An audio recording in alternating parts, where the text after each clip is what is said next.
বর্দিধারীদের ঘেরাটোপে সোমবারও পুজো হল যোগেশচন্দ্র কলেজে। সরস্বতী পুজো নিয়ে যোগেশচন্দ্র কলেজে ধুন্ধুমার হয়েছিল রবিবার।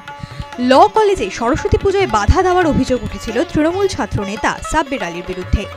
কলেজ ক্যাম্পাসে নিরাপত্তার অভাবের অভিযোগে শিক্ষামন্ত্রীর কাছে ক্ষোভ উগড়েছিলেন পড়ুয়ারা। সাংসদ মালা রায়কেও বিক্ষোভের সম্মুখীন হতে হয়েছিল। আদালতের নির্দেশ মেনে সোমবারও যোগেশচন্দ্র কলেজের ভিতরে হয়েছে আইন বিভাগের পুজো। বাইরে মোতায়েন ছিল সশস্ত্র পুলিশ বাহিনী।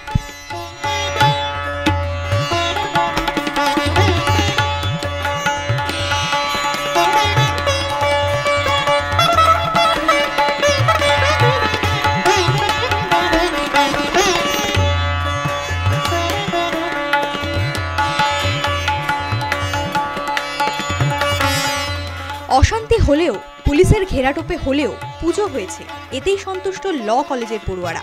তাদের বক্তব্য, শিক্ষামন্ত্রী এবং সাংসদ মালা রায় আশ্বস্ত করেছেন কলেজের নিরাপত্তার বিষয়ে নজর রাখবেন, তাতেই সন্তুষ্ট পড়ুয়ারা। হ্যাঁ, উনি আমাদের আশ্বাস দিয়েছেন। উনি বলেছেন যে উনি সবটাই জানেন, তো পরিস্থিতি কত কন্ট্রোলে আনার জন্য কতটা কি করা যায় উনি অবশ্যই দেখবেন। তো ওনার সাথে কথা বলে আমরা আশ্বস্ত হয়েছি। দেখা যাক, আমরা আশাবাদী। আমরা জানি যে উনি এই পরিস্থিতি মোকাবিলা করার জন্য যতটা যা করা যায় ততটা তিনি করবেন। যদি আমরা হাইকোর্টে কেসটা না ফাইল করতাম, আমার খুব ডাউট আছে আমরা কতটা আজকে পুজো ভালো করে করতে পারতাম। দেখুন, এই বাতাবরণটা তো অনেকদিন ধরেই চলছে, যেই কারণে আমাদের আরেকজন সিনিয়র যিনি আছেন উনিও একটা কেস ফাইল করেছেন অলরেডি। এটা অলরেডি অনেক দিন হয়ে গেছে। এখনও ওদের সেম সিচুয়েশন, সরস্বতী পুজো নিয়ে ওদের প্রবলেম ক্রিয়েট করা আমাদেরকে। তো ওটার জন্য আমরা আবার হাইকোর্ট গেলাম। তো ওইটাই চলে যাচ্ছে অনেক দিন ধরে। তাল তো একটু কেটেছে, যদি এত ঝামেলা না হতো তাহলে হয়তো আরো ভালোভাবে পুজোটা হতো, বাট হয়েছে। সরস্বতী পুজোয় পুলিশি ঘেরাটোপ নিয়ে শুরু রাজনৈতিক চাপানুতর। যোগেশচন্দ্র কলেজের পরিস্থিতি নিয়ে মুখ খুলেছেন মেয়র ফিরহাদ হাকিম। যোগেশ চৌধুরী কলেজে আমিও পড়েছি। এর অসভ্যতা। এখানে সবাই মিলে একটা পুজো করবে, এটার মধ্যে রেষারেষি এ করবে ও করবে, এটা কেন থাকবে? সবাই মিলে একসাথে করবে। এটা সরস্বতী পুজো তো একটা আনন্দের দিক, এবং ধর্মীয় অনুষ্ঠানের থেকেও সরস্বতী পুজো বাঙালির কাছে একটা কালচার।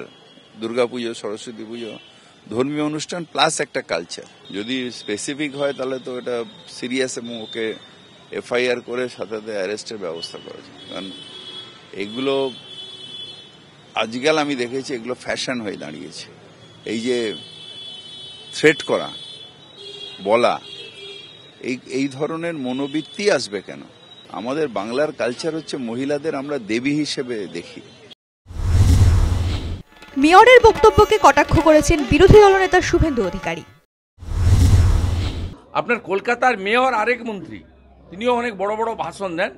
তিনি আজকে ওই ছেলেটার সম্পর্কে বলেছে, পাকা ছেলে, জিবির member, nominated by the education department, government of West Bengal, sending by the Bratya Basu, যিনি একজন প্রফেসর। লজ্জার আগে এই ধরনের লোক প্রফেসর, তার যে মেরুদণ্ডটা খুলে মমতা ব্যানার্জির কালীঘাটের আলমারিতে ঢুকিয়ে রেখে দিয়েছেন, এটাতে প্রমাণিত।